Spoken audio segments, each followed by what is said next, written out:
Good evening, folks. Welcome to our midweek live stream, live from Ian's studio, the 49th edition, our 46th week of doing this. Incredible, isn't it? Oh, excuse me. Right, okay. Let's get on with the show, shall we? Let's get a move on. And if you're new here, if you've not watched the show previously, then a couple of things you need to know. First thing you need to know is it's very, very important you go and hit the subscribe button and the little bell icon, because that's how you'll get notified of future ones. So please do that. Please comment if you're watching on a replay. I had a couple of nice comments come in during the week of people watching replays, so that always encourages me. So please do that as well. And something to do now, this very instant, don't delay, go hit the like button. We've got 8 concurrent viewers and 5 likes. So go and hit the like button on there. And as ever, my thanks to everyone who's been sharing links about the show, about the live streams. I really appreciate it. Thank you very, very much on that. Now, if you don't know, these are twice weekly shows, Sunday nights and Wednesday nights, at least for the time being anyway, and we'll see how things go. We've only just moved to twice weekly at the beginning of the year, so it's a little bit experimental at present. But we're going to keep with that format for a while. I want to see how the stats go and how people respond to it. But Sunday nights are mainly tutorial stuff with Q&A focused on a particular, the whole thing's focused on a particular topic plus live Q&A on there. And I occasionally throw in a little bit of feedback on that. Whereas Wednesday, welcome to Wednesday, we're focused more on feedback, but we also throw in some Q&A, and I tend to throw in a 2-minute Lightroom tutorial as well. And we've got that coming up as well tonight. These shows stay on my live stream in their entirety, but the Sunday night ones will eventually get cut down and be replaced with highlights and the full versions in the Academy for those who want to see them. If you find the shows helpful and you enjoy them and you want to contribute financially to what I'm doing here, help keep me in business, then I have a Buy Me a Cuppa campaign. It's basically Buy Me a Coffee, the system that a lot of YouTubers use, except I don't drink coffee. So I have Buy Me a Tea / Ian Butty, as you can see on the screen there. And tonight's cuppa is brought to us by Robin Cotton. So I don't think you're online live at the moment, but I'm sure Robin will catch the replay. So thanks very much, Robin. Much appreciated. So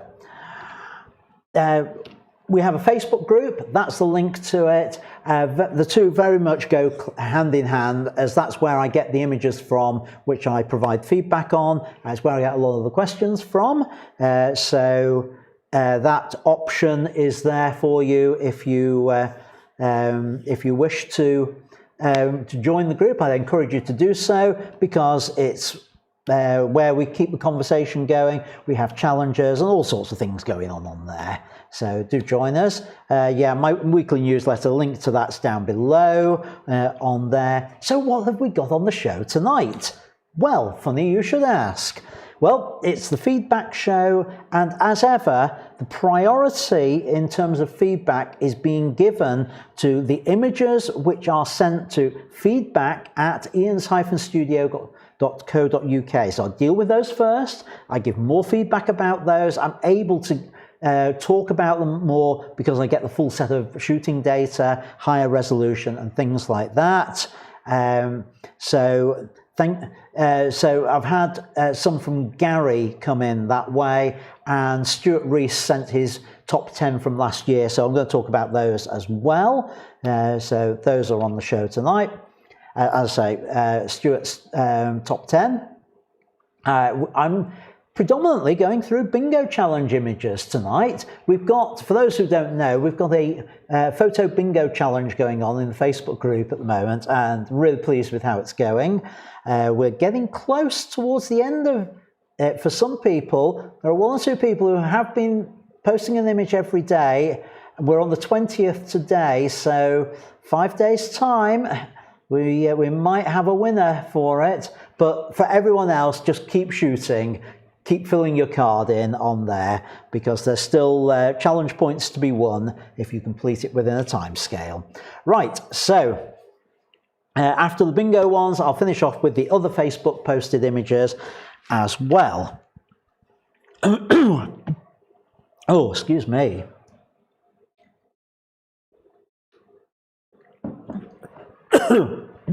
Don't worry, folks, it's not COVID. I don't think it is. No, it won't be.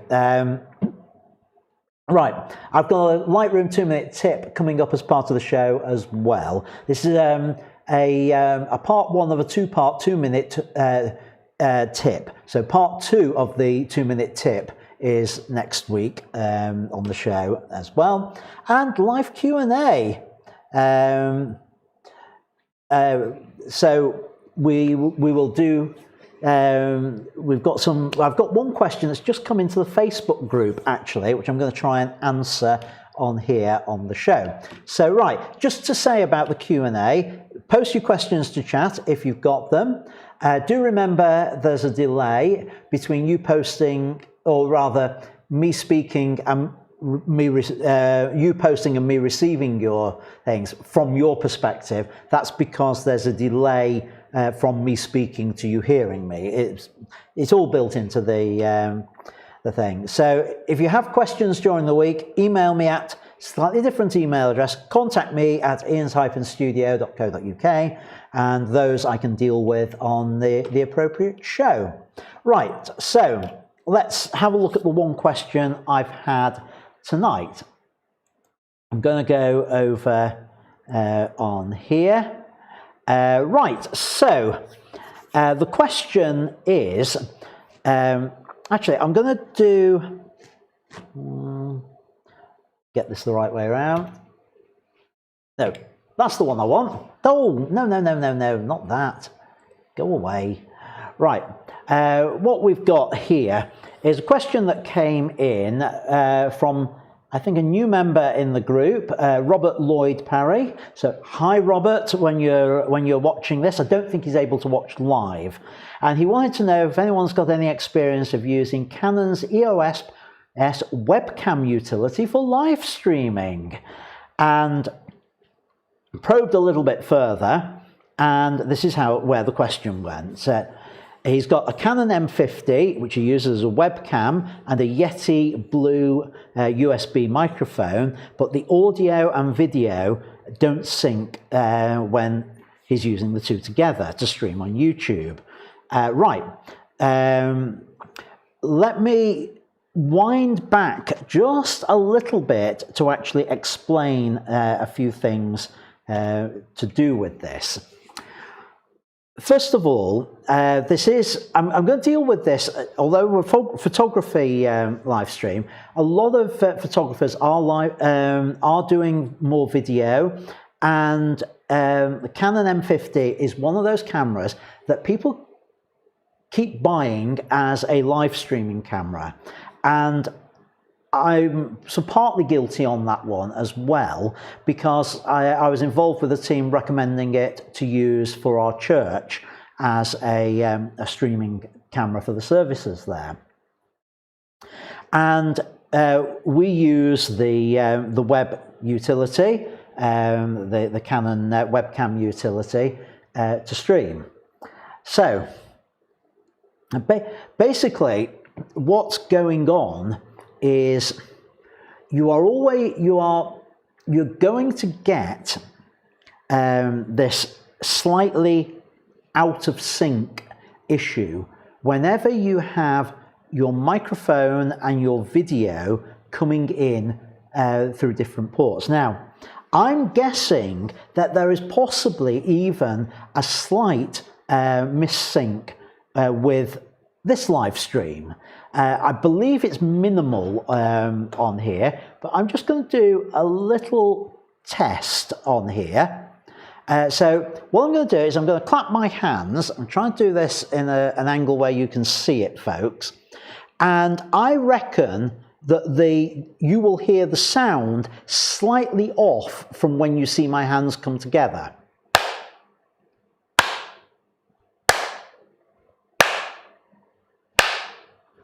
And I would be amazed if you don't. It'd be great if you don't. I think my setup's pretty good, actually, but I really do need to go through and work out exactly what's going on.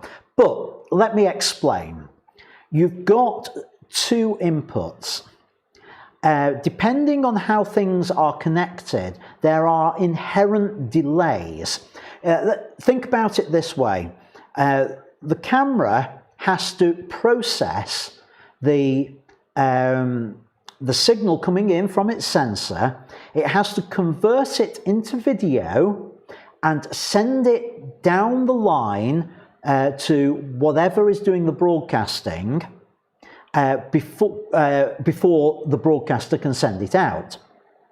Then you have got an audio input that's probably, in the case of your USB Yeti, is going directly into the computer, and it's almost a raw feed on that. So it's going to be getting that feed, it's going to get the sound before it gets the video signal. In my case, I would guess, if anyone was watching as I was doing the clap, that you might have heard the clap before you saw the hands come together on it, which is the normal thing. So what you do, a lot of the live streaming systems, whether it's OBS or the Blackmagic deck that has everything included in there, there is a setting which allows you to set an audio delay in terms of milliseconds, so that audio signal is held back just slightly. So I would recommend to Robert that you look at putting things through the likes of OBS. Now, I know you say you're not using OBS, but which means you're probably feeding into something else to do it. Now, either move over to OBS to solve it, or if you don't want to do that, you can use OBS to bring both the sound and audio together to synchronize them. There's a setting within OBS which allows you to put in that delay. I can't remember exactly where it is on there. I can probably find it out if you need to know.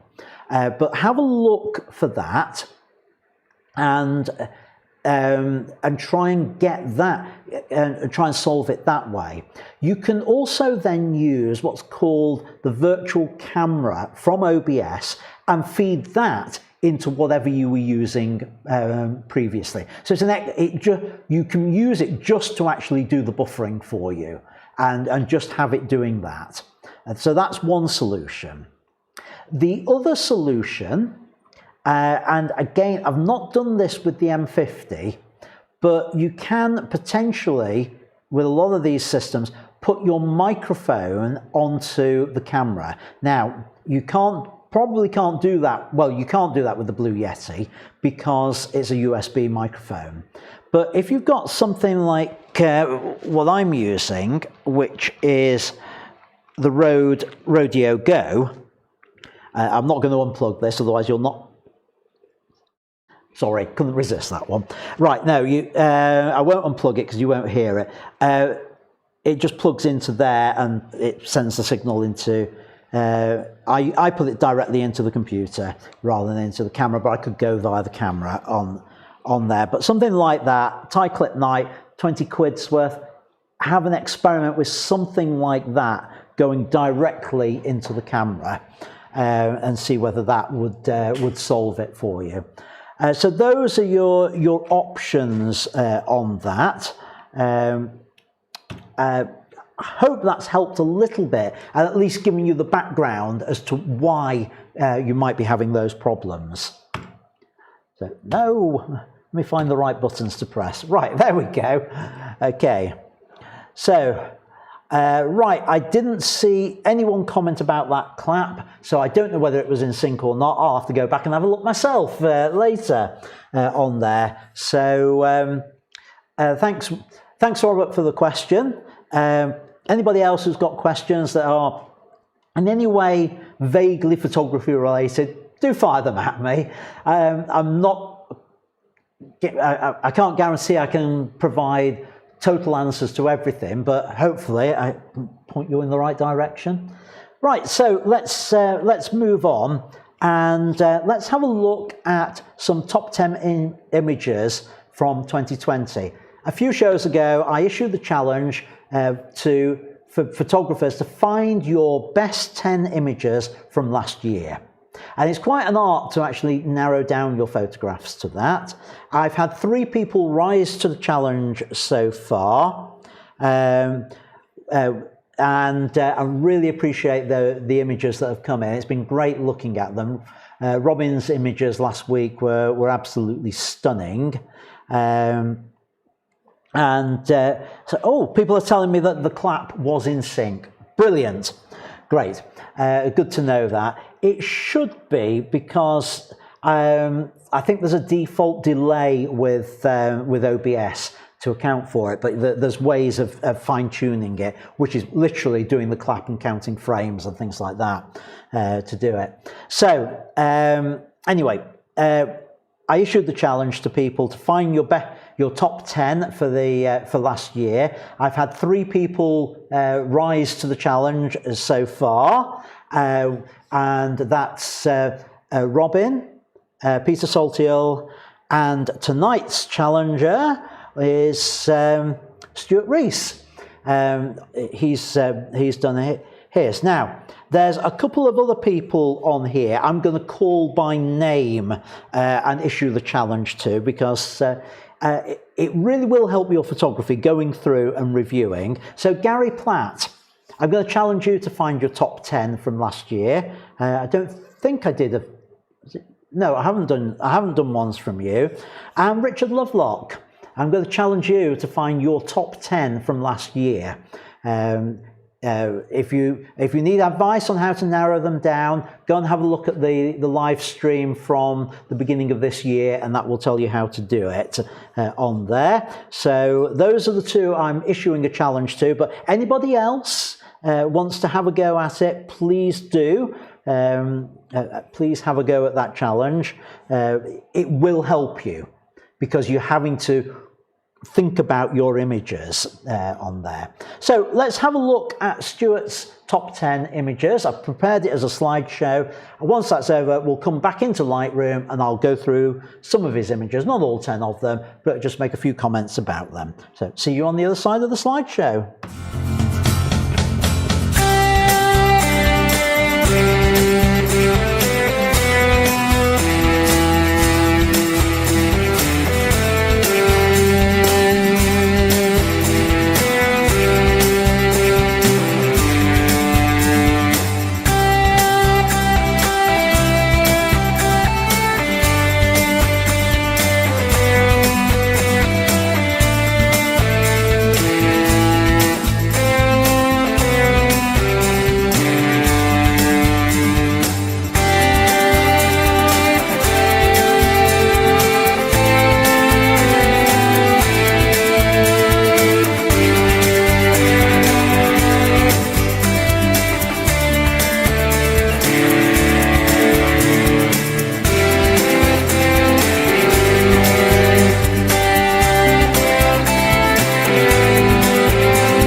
thank you, Stuart, for submitting those. I hope you found the challenge interesting and that process of working through. Let's head over to Lightroom and have a look at Richard's images and a couple from Gary Platt while I'm there. So right, let's just start with Richard's, which means those.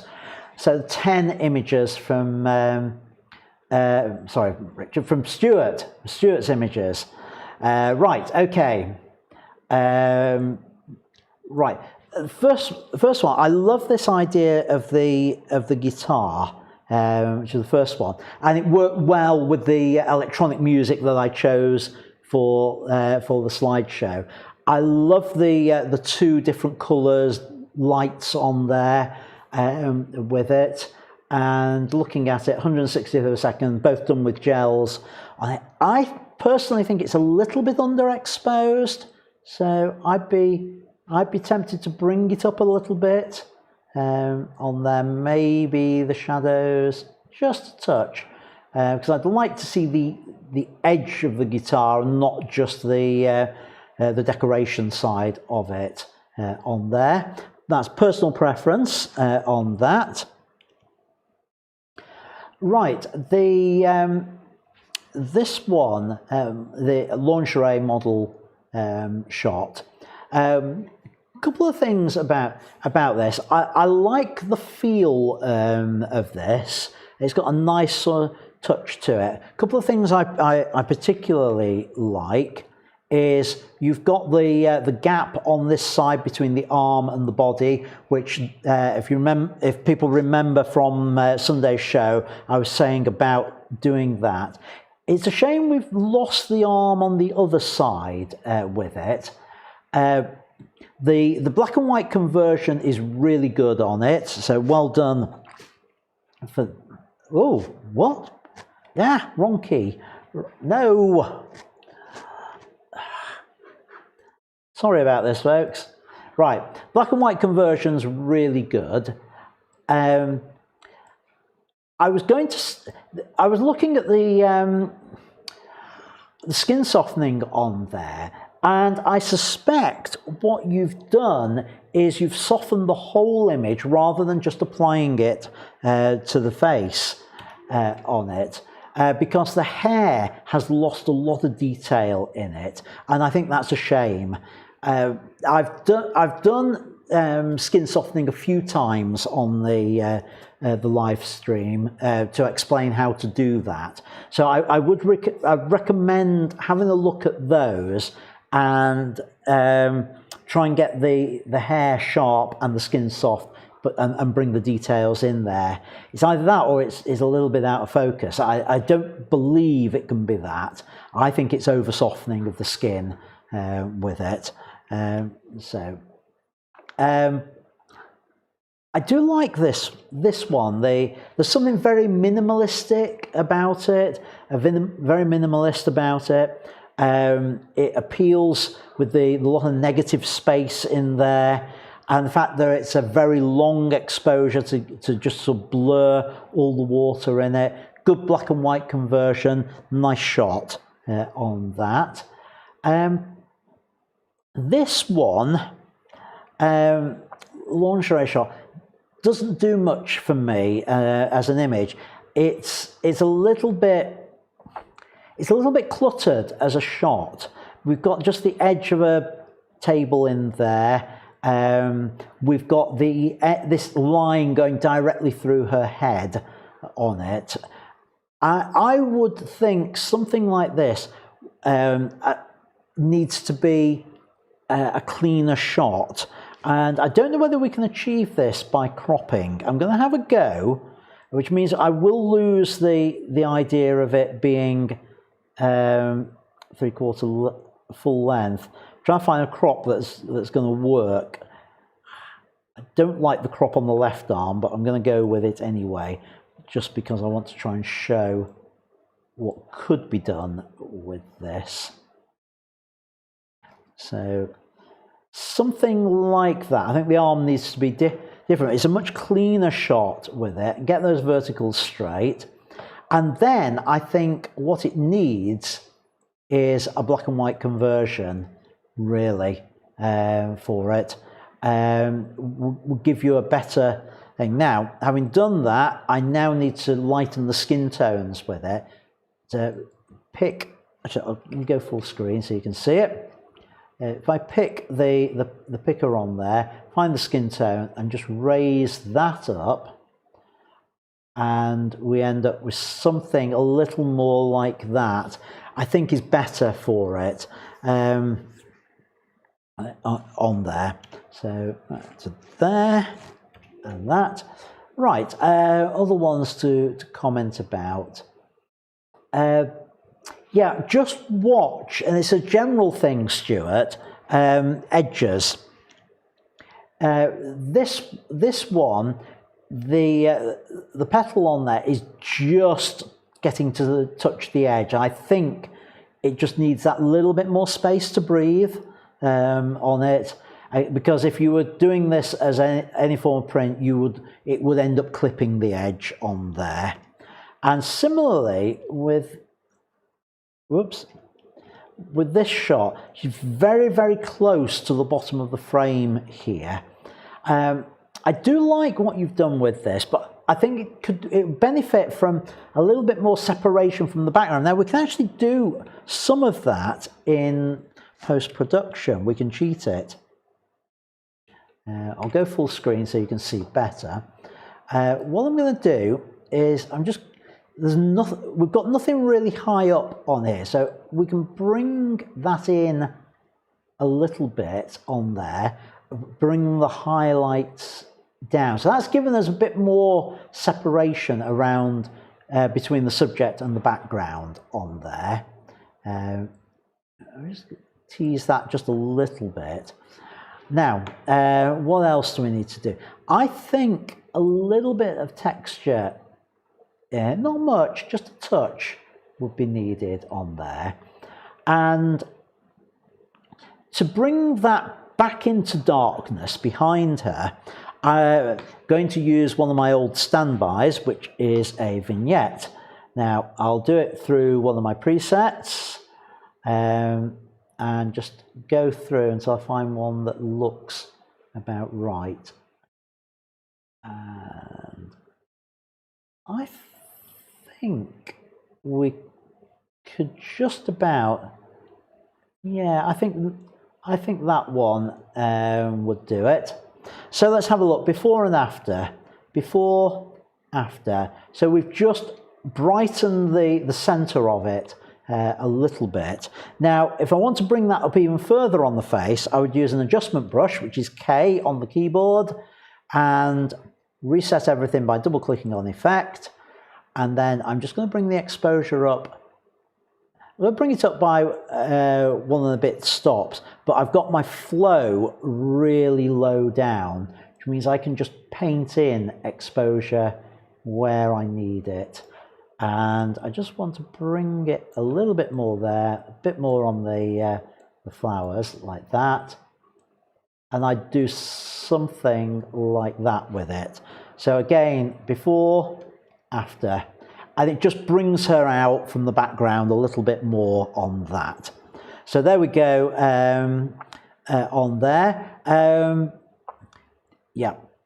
Let me now have a look at a couple of images that Gary sent in through the email address, which I've got the full setup data on. First of all, I'm going to do them in the order they were sent. We've got this intentional camera movement shot here, which I really like. And Gary's converting it to monochrome on there. He's used just under half a second f14. And for anyone who doesn't know this technique, it's you take a slow shot, but you actually start the movement and then click through and move through it. So you just get this movement. It works really well with vertical trees, something like that. Anything that's vertical works really well with it. You can do spin ones for other things as well, and zoom ones. can also be done. And I think later on I'm going to look at another. Now this I think is a good example of it.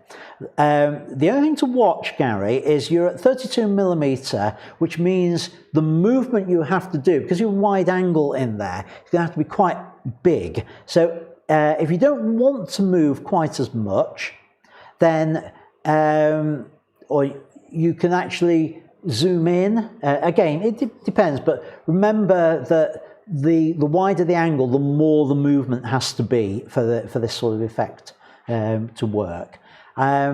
It's good on the histogram. He's used exposure compensation of 1 stop just to prevent the whites from blowing out. So really nice image there, Gary. Well done on it. And the other one that Gary's submitted is this square crop of a reflection. And I'm guessing this is the same trees, but now reflected in water. And I think this works nicely because you've got this lovely ripple effect with it on there. What else can I say about it? Good choice of settings, f7.1, it's the mid sort of value on the focal length, which works well. One thing I would say, Gary, is I know you put your watermark on there, but with something like this, it's very difficult to read it. And in fact, I've only just noticed it was actually on there. A little tip for you with those sort of watermarks. The way I do mine is I do it as I don't know whether you've put that on through Lightroom or through Photoshop. If you've done it through Lightroom, don't do it as a text watermark.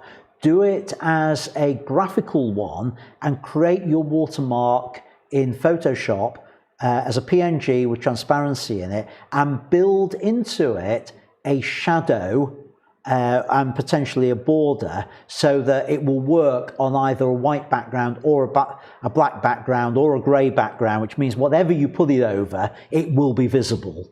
So just a suggestion for you on there. If you don't know how to do it, I'll try and do a tutorial on that at some point for my Learn Lightroom channel.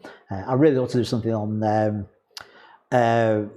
watermarks for Lightroom anyway on that. So let me have a look what's been going on in chat while I've been talking about there. A few things coming up. Actually, Robin's saying she can't. Robin telling me that she's not here. Oh well. Right. Okay. Yeah. A few comments from people about Stuart's photos on there. So yeah, well done, Stuart, on that. So back to my PowerPoints. Where was I? Q&A. Yep, I've just answered the question of what we got in chat. Right, the bingo challenge. Let's have a look at the images for that. Before I move it over, let me go over to Lightroom myself and adjust my settings on here so that I can show the bingo photos. There we go.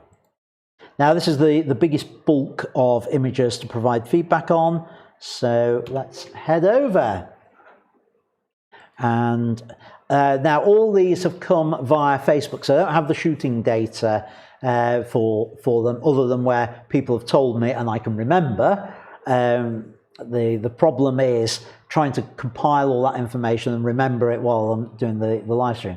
Now Bob did this as a focus stacked image, and he was talking about 40 odd images for that. Now I still maintain, Bob, that you've probably stacked it too much with that. I'm very impressed that you managed to stack that number together without your computer falling over, and it is absolutely tack sharp, as you would expect from photo stacking.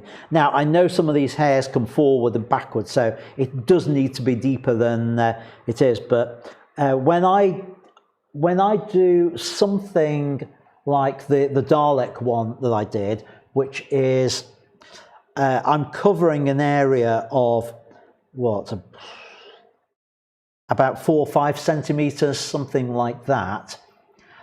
I'm covering that at f8 with my macro lens, and I'm doing probably about 14 shots for something that's about 5 centimeters. Because I'm doing every half centimeter on the thing. So I think you can probably get away with less on there, but it is a good shot. I like the shape of it. The red and the black and white works well together on that. John submitted this one as a strong diagonal and heron on the roof, which again, nice shot. With it, I like the fact that the heron's on the 1/3 line with it. It works well. Nice negative space on there. That all works well. One from Neil Sumner here. This was submitted for the topic of, or the theme of, mostly red. So 3 red magazines and a black and white photography one, which I presume he hasn't read. Right. So yeah. Good idea with it, nicely arranged as well. The only thing that immediately jumped out to me was what's happened to December's copy of Red, because it's missing from the lineup. But no, well done is all I'm saying. And it's a nice neutral background as well that you've used there with it.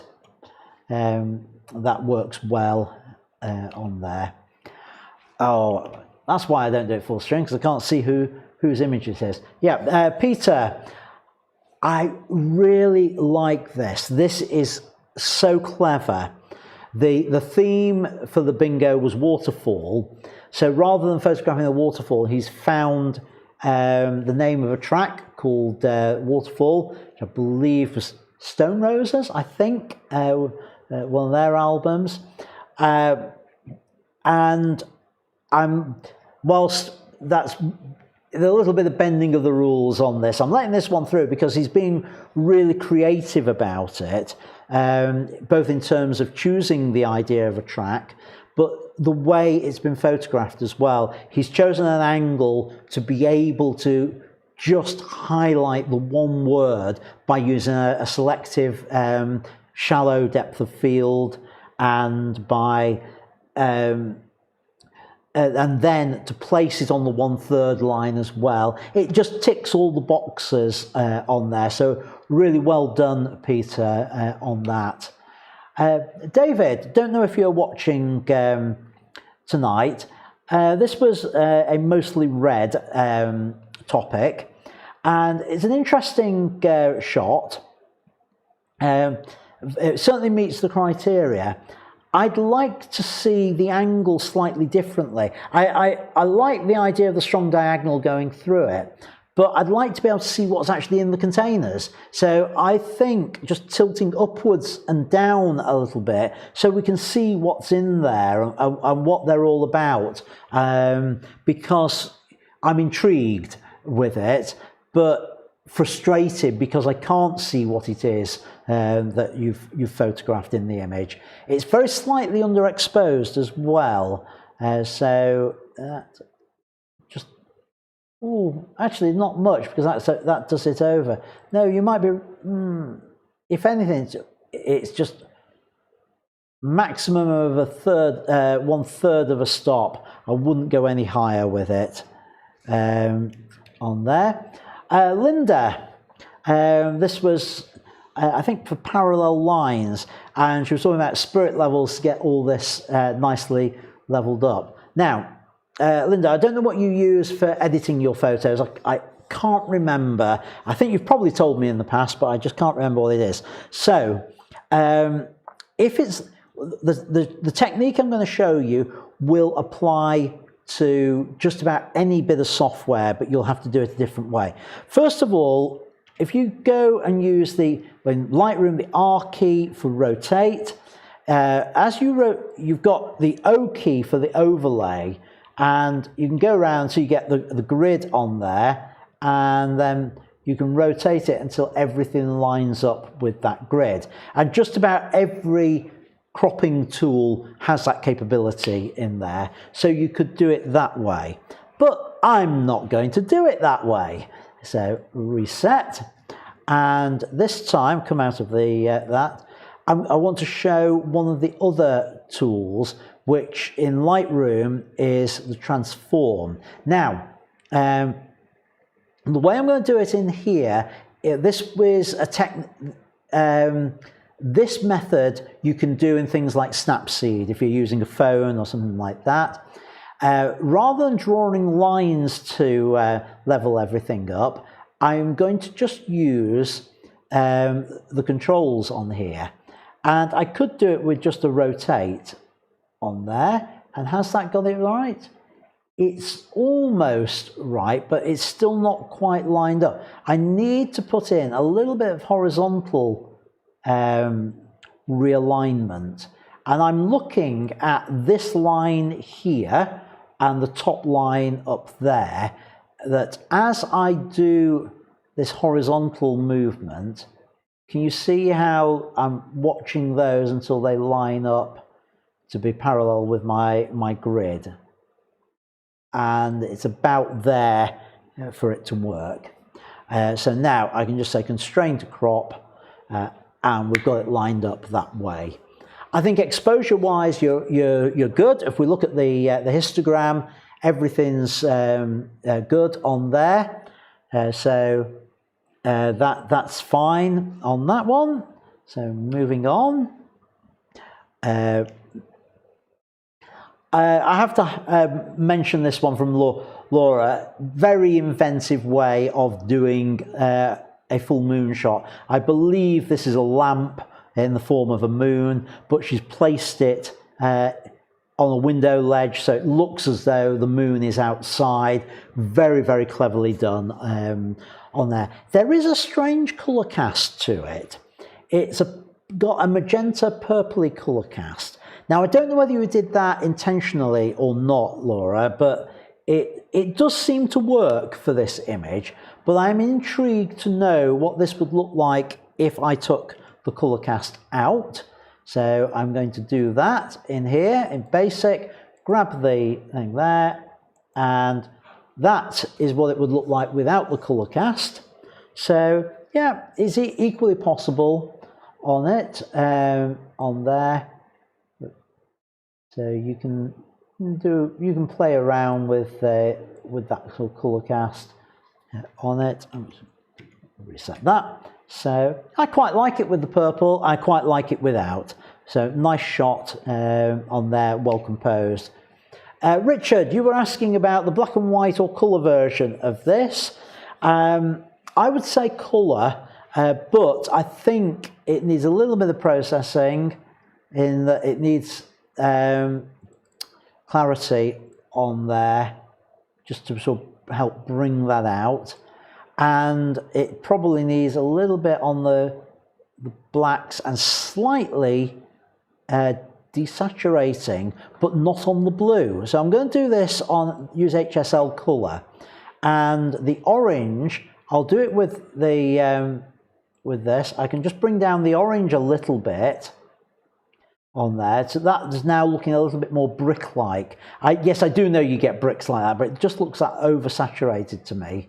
I'll bring that down, and then the blue, I'm going to try and bring that up a little bit, because most blue plaques are more of a darker blue on there, and so I suspect it's a faded one with it.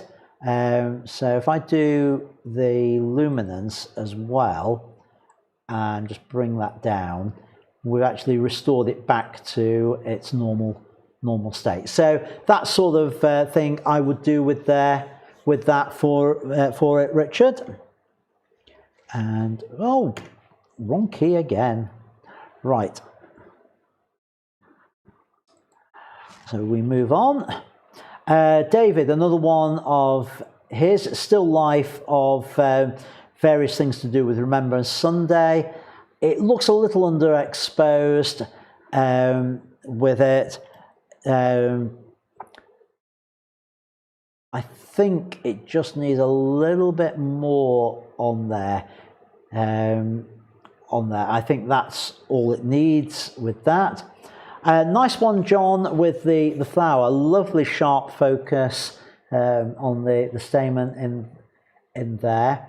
One thing just to try and experiment with when you do these is choosing your angle when you shoot towards it, to try and put perhaps the edge of one of the petals, either this petal or that petal, in the same plane of focus as those. And you can do that by just moving around one side or the other of it, and just experiment with that. If it's possible. It may not be. It's difficult to tell how far down that is compared to there. So just have a think about that. Is it slightly underexposed? I'm not sure. If anything, it's only about 1/3 of a stop on there. Move on. Bernard. I know Bernard tends to watch on the replay. Nice concept for, I think this was for music. A couple of things I'd say about this is you're shooting at an angle. It's headphones and it's an album cover. I like the mirroring of the horn on there with the headphone on there. I think that really works. But the fact that we're shooting at an angle on this, I think it's too much. What I would also, you've just got this little hints of the purple there on there. What I would be tempted to do would be to deliberately angle the album so that these extra areas which are creeping in, bottom and the corners, look as though they're there deliberately rather than just caught in the trap on that with it. Jan, hello Jan. Don't know whether you're watching. This one was submitted as footprint. Right. A couple of things I would do with this is I don't know where you created it, but I would. I think the rest of the other footprints around this are a little bit distracting. So what I would do with it, and by the way, I do like the fact that you've put it on the 1/3 line. What I would do was, if this was at home or garden or close to home, I'd rake this area before planting my foot in to create the footprint on there. If you were out and about, I'd probably look for a branch with some twigs or something like that, just to rough the sand up to give it an even finish, and then plant my foot in to create the footprint. And I would do it that way so that the footprint stands out more. The other thing I would also do with this is, I think the photo is upside down. So if I rotate it clockwise twice, now, the fact that I've rotated it like that means, yeah, hang on. Because we tend to assume light's coming from the top, when I rotated it, it seemed as though it was a negative footprint because we end up with the light coming the wrong way. But basically what I was trying to show is I'd like to see the footprint heading into the frame rather than down. I just think it works better that way with it on there. As David has done, he's got the footprint going up in the shot. Again, nice shot. I'd tempted to raise the exposure and the contrast a little bit, and maybe the clarity as well on this one. If you are doing something like this, David, just watch these little areas here where the cutout and the black marks that you did on there. I'll give you a tip. If you're doing something like this, he's clearly drawn around his foot to create it. What I would do is I would then flip it so that it's the other. It was upside down. It was the other side of it. So those black marks are on the other side of the paper, or I would draw it out, draw it on the back. And cut it out. If I couldn't do that, I would then try and paint these out so that it doesn't look quite like that. I'm not sure I can do this. I'll have a go. Develop brush. No, develop module and adjustment brush. Reset everything.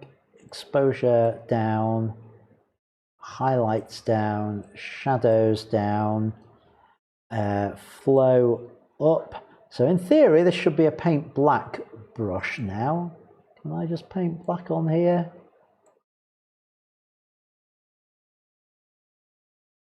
No, it's not going to let me do it on there. It's just not doing enough on that for it to work. But I could do it in Photoshop, no problem at all.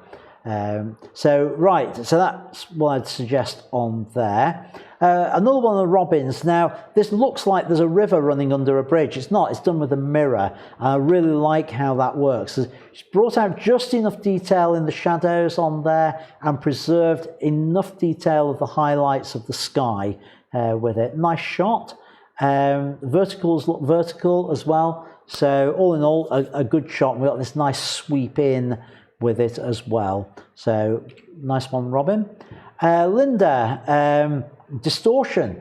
Great concept. I really like this. Just be careful about things being too close to the frame. It just needs, instead of being that close to let me come out of there. Instead of being from, you can see just a few pixels to the top there, I think you need enough space up to about here, just above it, and similar at the bottom, just down that little bit more. It's slightly underexposed, so I would be tempted just to bring that up a little bit on there. And it's got a slight tilt to it as well, so it just needs that, which I know means we lose the top of the spoon. Again, that's why sometimes you just need that little bit extra, because what I'm trying to do is get this horizon line straight down there. So that's what it needs, but that means we lose a little bit at the bottom and potentially a bit at the top as well on there. So just think about those things with that. Moving on. John, now I know this was a bit of a trial, a bit of an ordeal for John, because he went out to do these light trails, got one shot in, hands frozen, dropped his phone, and eventually gave up. So I think this has worked, John. It would have been slightly better a few minutes earlier when we got the blue sky in there from the nighttime sky.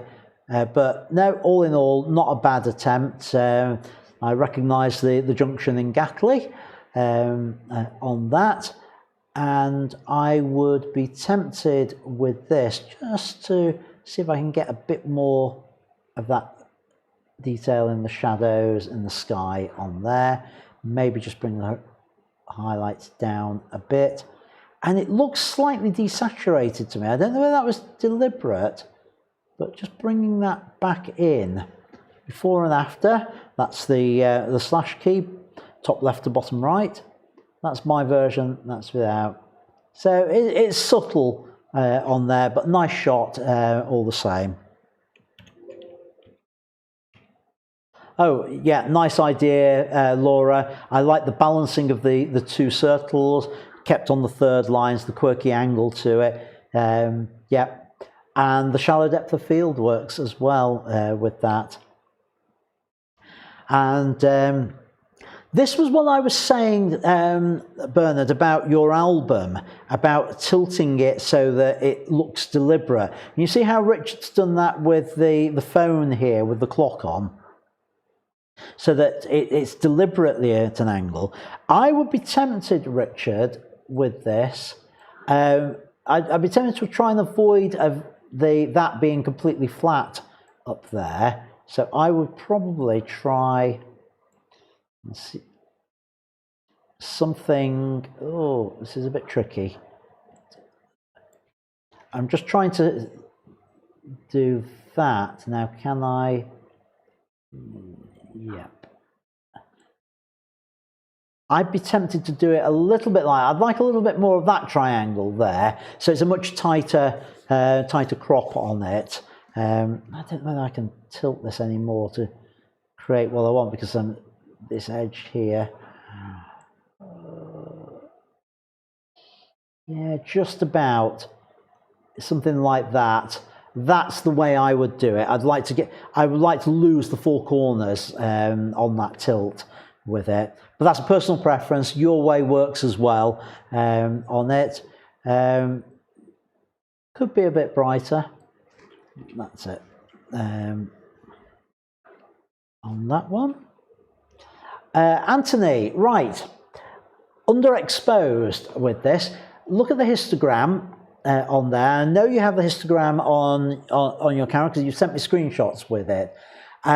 This goes back to what I was talking about 2 Sundays ago about photography in the snow and why cameras always underexpose.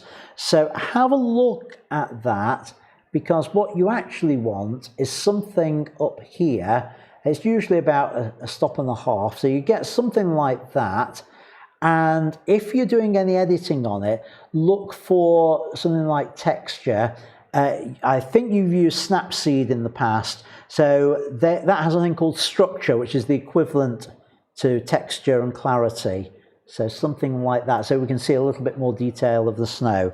So before, after, that's the sort of thing to look for with that. It's good, you've got good positioning, juxtaposition of the animal footprints and the human footprint on there. I like that. That all works well. Just watch your exposure with it. And if you're not sure what I mean about the exposure compensation and about the histograms, go and have a look at the live stream from 2 Sundays ago, where I went through that in detail and explained how you get that adjustment right. On there. Rebecca, don't know whether you're watching. I guess if you are, you're watching with Anthony on there. A nice shot of the tree on here. Love the texture with it. The black and white conversion works well on there. Have a suggestion for you as an alternative, not as there's absolutely nothing wrong with the way this one works. In fact, putting it in the middle works well because we've got that mirroring either side on it. But have you thought about, and this, I'm going to lose resolution, of doing the tree, I'll try and get this right, on the diagonal, so it would come like that.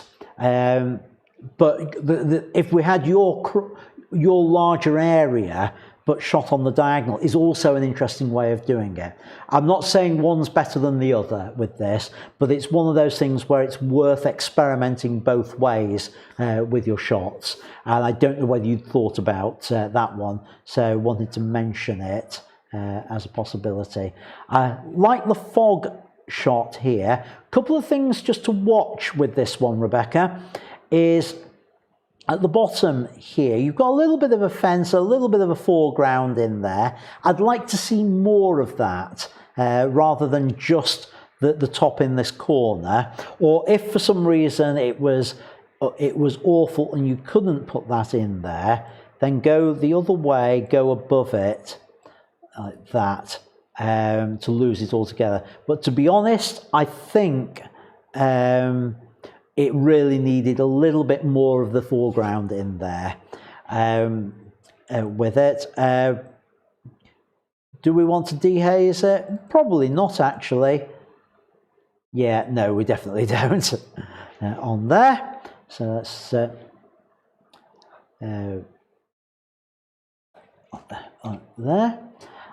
David, you were saying about these blurred edges on here. I think that the cause of that is physics on there. I think it's just purely how the light is refracting through there, is my thoughts. Either that or it really is a focusing issue with it, which I find hard to believe. Very difficult to tell on the low resolution image. With something like this, and this goes for everyone, if you've got a question to do with focusing, email me the full resolution image to feedback@ians-studio.co.uk, because I can then look at it in more detail and I can check it out a little bit better on there. Richard, nice night shot, a little bit late in the day for it on there. I would say you needed to be earlier. Remember, it's 20 minutes after the official sunset time, and it lasts for 20 minutes, because what's happening here is the light on Battersea Power Station is just causing these two smokestacks to overexpose, along with some of the others. If you're earlier in the day, you could balance that against there. Now, I know this is a phone photo from the aspect ratio, and yes, that technique works even on phones as well. In fact, you can get really good shots on phones by just getting the time right on that. Peter, lead-in lines. Right, I just want to talk about lead-in lines. This one seems to cause a bit of confusion with the bingo challenge. The concept of lead-in lines they are lines that lead in to your subject. They are not a subject in their own right. So with this, what are they leading to? They're leading just to the end of the path. Let me take this overlay off. I'll go to auto.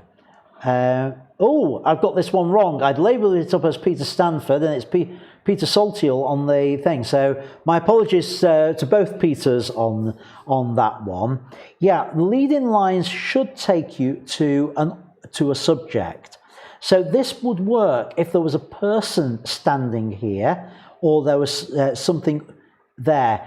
That hut doesn't make a subject for me on there. So you need a subject for them to lead to. Happy to accept it as a lead-in lines on the bingo challenge on there, because that's what you're attempting at. But think about lead-in lines leading you to something. So that's the concept behind it. Right, this one's Peter Stanford. This one really is Peter Stanford, I think, an aircraft. Now, this is a leading line that's working right, because it's leading in from the corner to the subject, which is the plane. Now, a couple of things with this one which would help with it. First of all, we need to get rid of all the dust spots. Your sensor needs cleaning, right? If I'm using the visualize spots to find them all very quickly, like that. And so we've got rid of all of those, but actually I didn't need to do all of them, because what I would recommend with this shot is a slightly tighter crop. Because it's so small in the frame, with this, I think something more, putting it on a different third point. I like that sort of composition with it, where you've got much more of that lead into it on there. You could we, I'm just trying to see whether we can do anything weird with it. No, I think it's got to be something like that. I'm going to change this overlay as well to rule of thirds. So let's get that up to a third point there. So something like that, I think, is a better composition with it. Although I don't dislike that one, but there's almost too much negative space in it on there. It's interesting. Yeah, I can't make my mind up. So also on the subject of aircraft, this one from John Kiss. Now, I think you've done a fair bit of post-production to bring out the detail in there, which is exactly what's needed for it.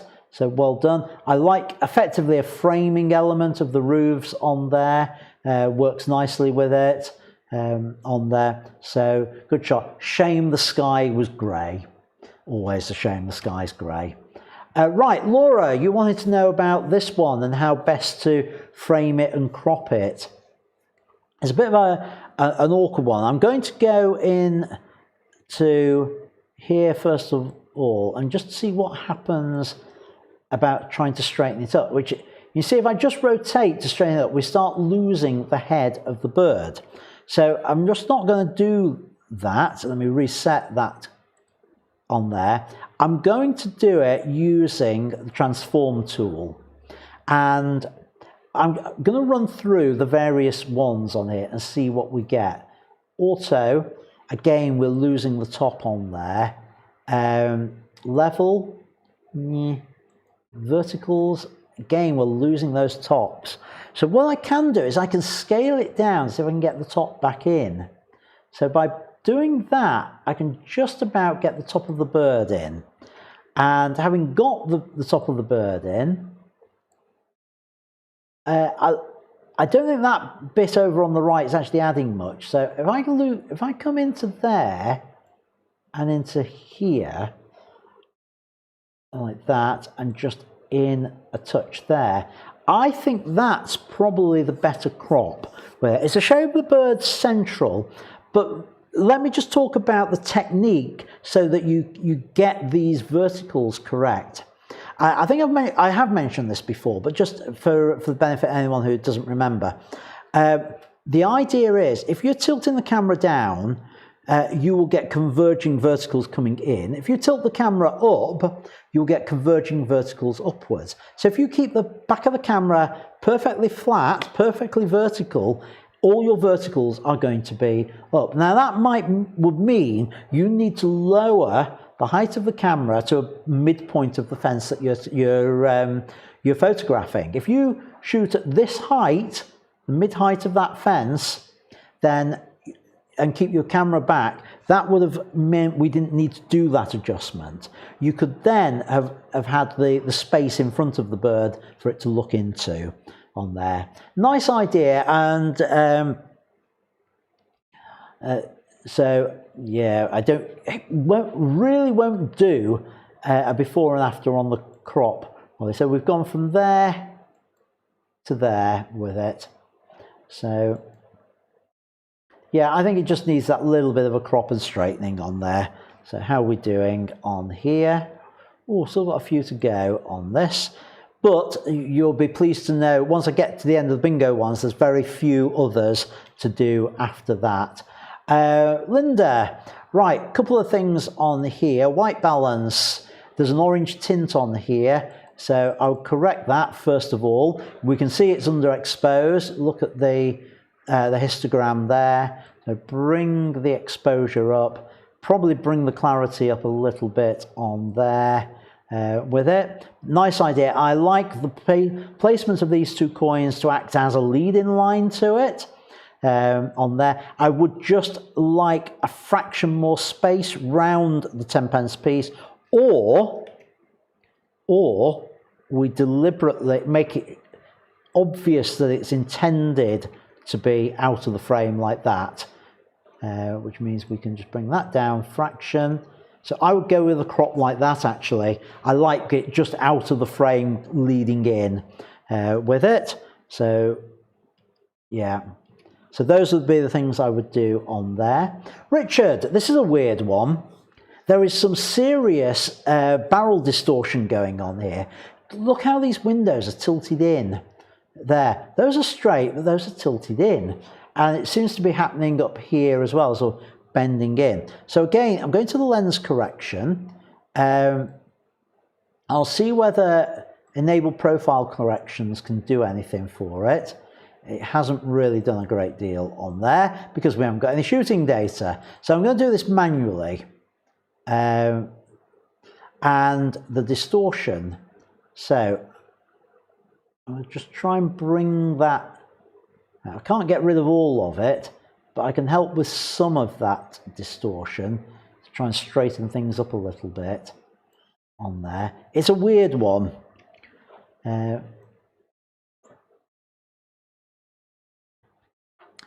Bring those edges in so they're just out of the shot.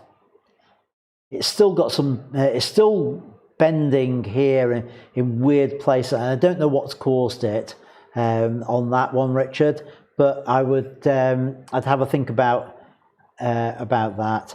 It's certainly with a very wide angle lens. I suspect the lens is doing it. It's almost fisheye, but yet, I don't know. All right, Peter Saltiel, a messy barn or something. I think with something like this, you need to think about your lighting for it, because it's very difficult to actually see what we're looking at.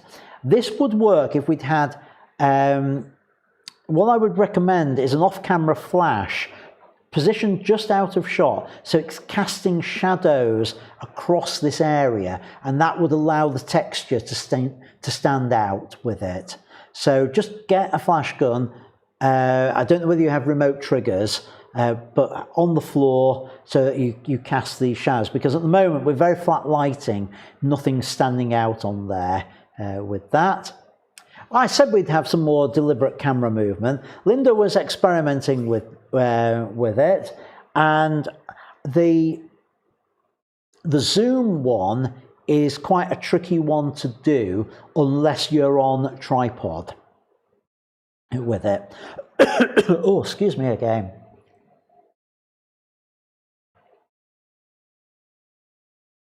Right, one of the things to do with this, again, we've got that white balance issue. I'm just going to correct that. That looks a little bit better. And I think it needs a bit more contrast and a bit more saturation, I think, to bring it up to something like that. So we've gone from there to there with it. And I think that then works with something like that. So nice shot, nice idea. Keep experimenting with these. And remember, there are 3 different ways of doing these deliberate camera movements. There is the moving down. You've got the panning version of that as well. But you've also got this action as well to think about. And again, when you do that, start the motion and press the shutter release as you are moving with it. How fast and how long you move for will depend on your shutter speed and on what you're doing. The other one, which is the really hard one, is the zoom one. And I can only really do that when I'm on tripod with it, because I need to keep the camera steady, turn and shutter release. I have done it handheld, but it's quite hard action to do that one. And remember, you always start the action before you press the shutter release with it. But nice attempt. David, another good one with that. I like the rule of thirds, the strong diagonal effect with it on there. That all works. Might just be able to bring the exposure up very slightly on it. Work on there. S-shape. This puzzled me for a moment, and then I spotted it. It is in there, the S shape of the petals. Really like this. I would be tempted, John, just to move that a little bit nearer the top, either by a crop there or by tilting the camera, so that that S is more on the 3rd line with it. And I would also consider I would have considered bringing this side out a little bit more, so that that's on the 1/3 line in the corner as well. But I don't dislike the way you've got it. But I'd be tempted just to lose a fraction at the top to bring that back closer to the 3rd position on there, which is nice. Peter, nice one with the clock.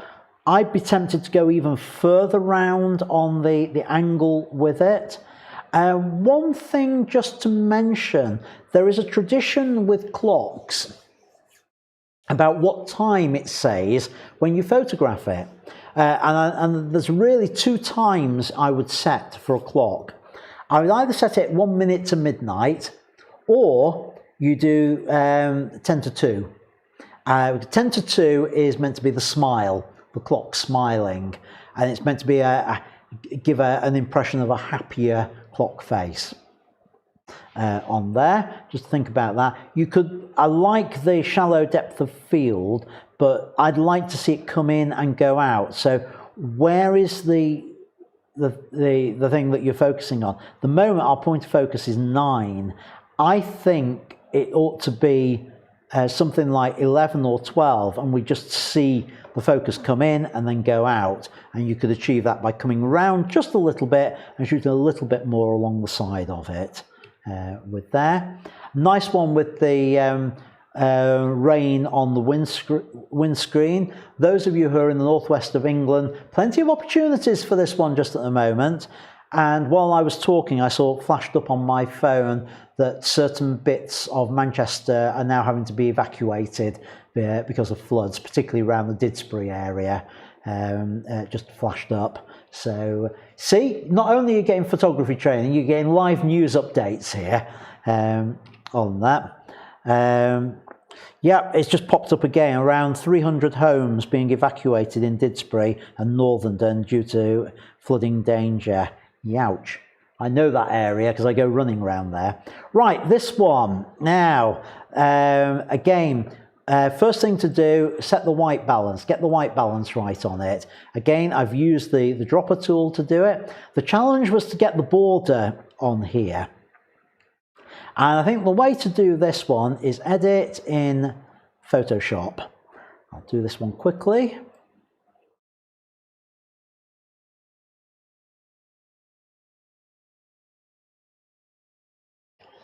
I should have had Photoshop up and running to start with on it. Oh, right, okay. What I'm going to try and do with this is I'm going to distort it to actually get that edge. But first thing I'm going to do, I'm going to promote this level. So Alt double click on the background, does that. So now what I'm going to do is I'm going to use the pick tool first of all to get the red that we need for the background. So that one on here, and which red am I going to go for? I'm going to go for that red is what I want, and say, just have a look over here. Yeah, no, I think that's the right red to go for. I'm going to go OK on that. And now, image canvas size, and I am going to add, let's see, we'll do it in percent. I'm just going to add about 5% all the way around this image. So I've now got my border on there. So with that, what I'm going to do now, I'm going to use the flood, fill that in. Now we can see those reds don't quite match up with everything else. So what I'm going to do is I'm going to crop so that we just get the 4 corners without the border. And actually, let me go full screen for you on there.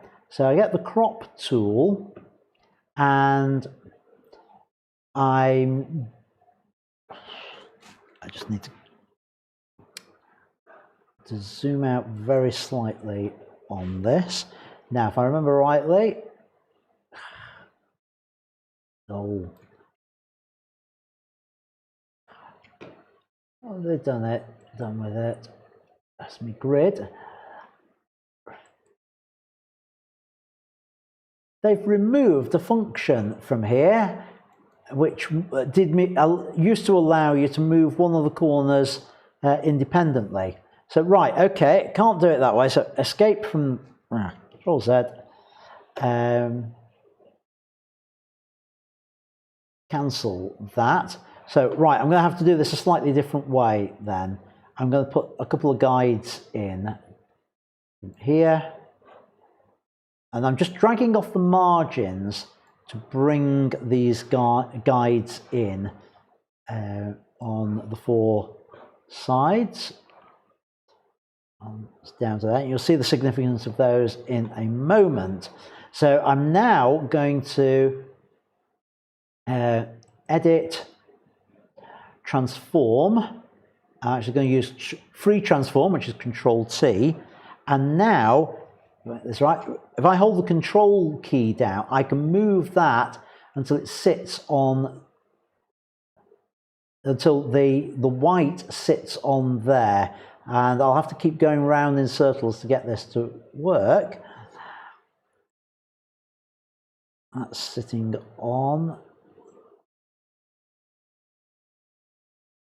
In fact, looking at the, yeah, no, that's okay. And do this one, just get that edge in there. And again, just bring that one out slightly. That squared that edge up, squared that edge. A bit more on there. So I'm going to just have to, how am I going to do this? No, that'll do fine for what I need to do. So having squared it all up, now what I want to do is just crop out the bits I don't want on that thing. So I need to just move this, again, holding the Control key, move that in so that I'm just inside on there. If I take the selection tool, this should snap to my guides now. On there. I'm going to do Control I to invert, oops, sorry, not that. Control Shift I? Yes, Control Shift I inverts the selection, hit the delete key. That's just got that. I've just realized I've deleted something I didn't want to delete on here. Because we've got an edge down here that's not set right. Go backwards. No. Right, okay, what am I doing? Control Shift I, delete, and, what was that? No, not Control Z. Oh. Control Shift Z. History. Let me get back through my history on here. So I've gone to there. Control D is what I wanted. Then I can, since I've got that left there, get rid of that. Right, now I've got that in there. I can now I need a new layer. That's where I went wrong. I forgot to put the new layer in previously. So now I can fill, Control D to remove the selection. I can now my fill bucket, fill that in there. So that, and I'm going to have to crop because this edge doesn't balance up properly to there. Finally, done. Exit. Yes. And over back to Lightroom. And that was the challenge I was given, was to put the border in there, and that's how I do it. I've not spent a great deal of time getting those reds to match. If I wanted to, what I would do, it's possible to select a colour from this side and from this side so that I ended up with a gradient going through there. Oh, go on, I'll show, let's go back into Photoshop and I'll show you that done with a gradient fill. So what we do is we use a different tool, a gradient tool, and here we do a pick from this side on there, which means now if I've got this right, that's my gradient, I should be able to do my fill. I'm on the right layer from there. If I hold shift, it keeps it horizontal to there. That now matches up with the colours a little bit better.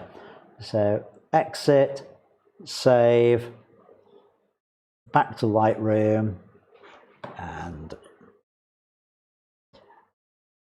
that's not updated it. Why hasn't that updated it?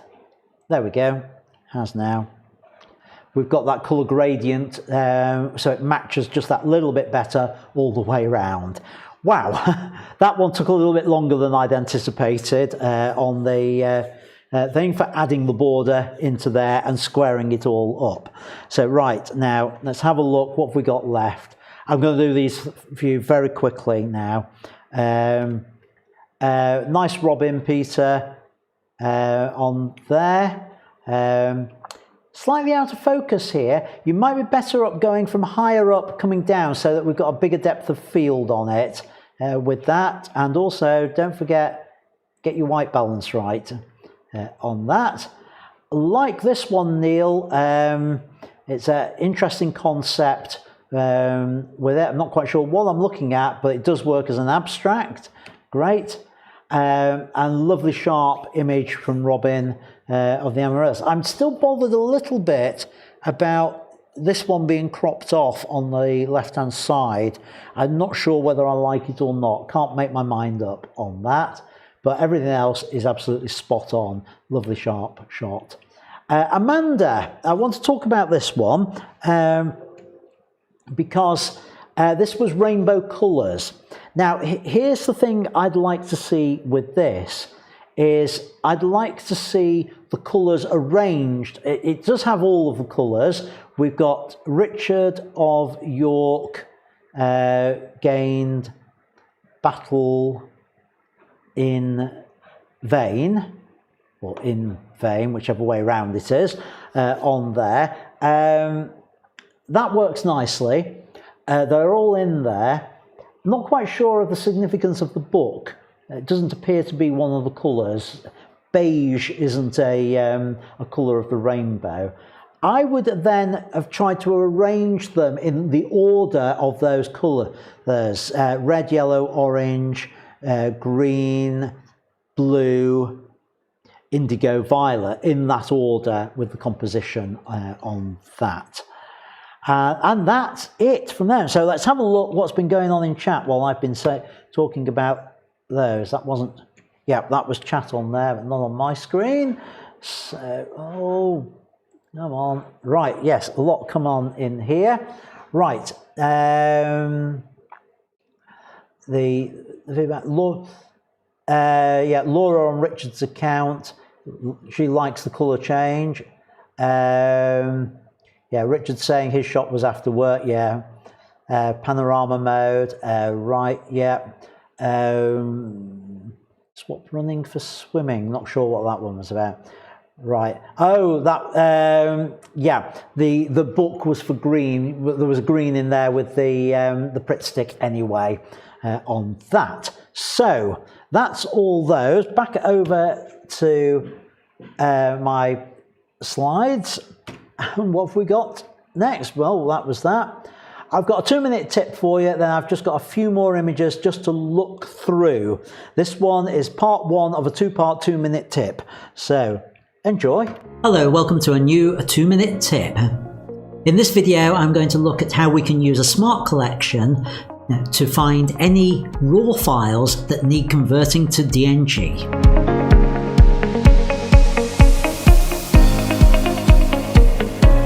Hello, welcome to In Studio. I'm Ian M. Butterfield. You may have heard me say in the past that I recommend people convert their raw files to DNG to future-proof them. And that we would normally do as we import the files into Lightroom. However, sometimes we move in files and don't convert them for a variety of reasons. So how do you find out all those images that still need to be converted? Well, the easy way to do it is to use a smart collection. Let's head over into Lightroom and I'll show you how to do it. So let's go down to the collections section down here. I'm going to click on the plus to create a new smart collection. So let's call this raw files to convert to DNG. and I'm going to stick it inside a collection set, and I've got one called Sanity Checks. I use the Sanity Checks collection set to store anything like this, where they are smart collections where I might just want to peruse the database for things that I need to check up on, such as files which may need converting to DNG. In the options, I'm going to select file name or type, and off that, file type. And is correct. I don't want DNG. And now, just to be aware, it's very tempting to say is not DNG here. Actually, what you want to do is select is raw. Because if you say is not DNG, you pull up all things like the PSD files, the JPEG files, and things like that. So I can say file type is raw, create.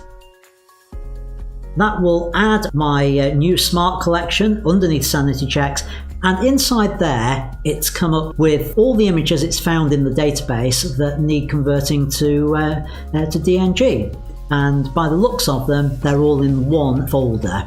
It's as simple as that to find all the files that need converting to DNG. And I can leave that smart collection in my Sanity Checks collection set, and I can go back to that at any point in the future to see if there are files that have slipped through the net. I hope you found this tip useful, and in my next tip I'll show you, having located all the files that need converting, how to actually do the conversion. See you then. Bye for now. Right, okay, so the last little bit of feedback, 4 images left in Lightroom to look at. So here we go. I want to cover this one of Donata's. Now, Donata doesn't speak English, so she doesn't tend to watch the live stream, but I want to do it and go through some steps and hope she can follow from seeing me do the change on here. So I'm going to go into the develop module, and what I would suggest with this is that we convert it to black and white, and I would go with my standby there, so do that, which means this is then grey. So I want to try and preserve the sky if I can, so I'm going to bring the highlights right down, bring exposure up, and I'm trying to get the snow to be white, but keep that area there. If I do that with this, double click on there, exposure down, and I should be able to just bring that in that way and then adjust that accordingly, which keeps the info in there. So we'd end up with something looking like that. So I should have done that on full screen. Oh well, best I can do. But that's what I would go for with it. So before and after would be my suggestion on there. Ideally, I'd like it a little bit brighter, maybe. Yeah, that's what I would do. So then, next, Aruna, a bit of street photography here. I would suggest, the problem here, and I don't know because I haven't got the shooting data, but I would suggest that you're using a wide angle too close in. If you have a look at Sunday's live stream with information on this, about how getting further back and zooming in will give you a better perspective on the person rather than that close in. I also don't like the edge of the flip-flop being cut out of the frame on there.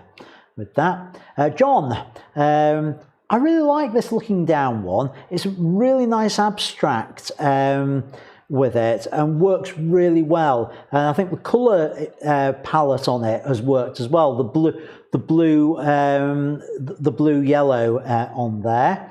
Wouldn't change anything on that one.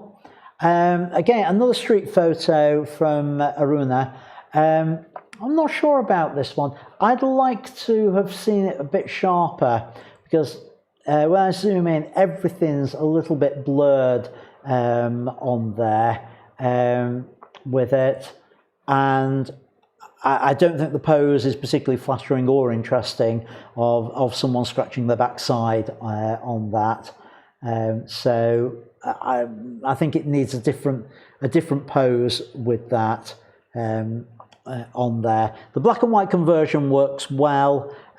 Just think about that composition a little bit better with it, and perhaps wait for a different person to go by would have been my suggestion. And that's it from there. So final look at chat before we just close this off for the evening. Nothing new in chat. So here we go. That was the last few from there. Nothing else in chat. So just to wrap up, thank you folks for letting me loose on your images again. Thank you for sticking with me throughout and watching. If you haven't already done so, please subscribe, comment and like on here. And special thanks to Robin for the cup of tea tonight. Next Sunday is our Lightroom special, and I'm going to look particularly at Lightroom performance. If you've got questions to do with Lightroom, stick them in the Facebook group. I forgot to edit the comment on there, so it should be Lightroom questions in there. Then next Wednesday, general feedback, mainly on challenged images. Hope to find things which will help on that. So thanks for watching, folks. Until next time, keep making great photos, and I will see you on Sunday. Bye for now.